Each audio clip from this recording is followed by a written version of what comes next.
Le saviez-vous? Le Gabon et la Côte d'Ivoire ont un problème commun, c'est-à-dire l'immigration massive et incontrôlée.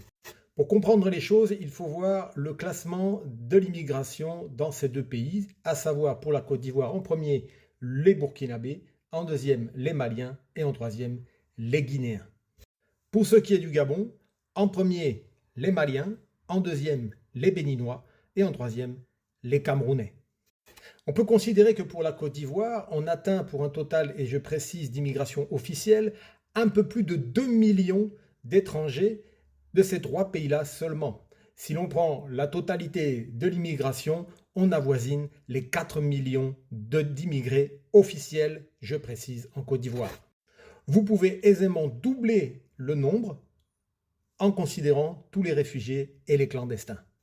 L'écrasante majorité de ces clandestins vient du Burkina Faso. Et l'écrasante majorité d'ailleurs de l'immigration, tout statut confondu, est burkinabé avec près de 65% d'immigration provenant du Burkina Faso.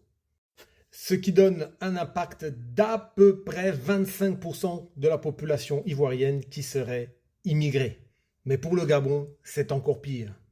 On estime le total des immigrés officiels, rien qu'officiels, à 460 000 individus.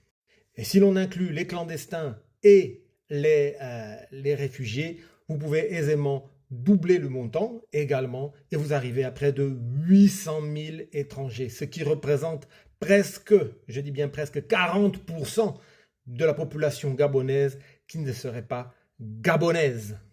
Ce qui est encore plus choquant, c'est que les deux premières nationalités qui sont représentées ne sont pas de l'espace CEMAC, mais de l'espace CEDEAO.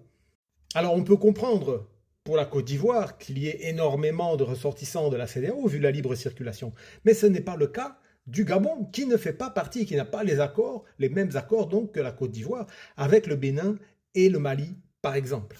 Et donc on peut légitimement se poser la question du côté du Gabon. Pourquoi il y a autant d'immigrés venant de ces pays-là qui revendiquent leur droit d'y être?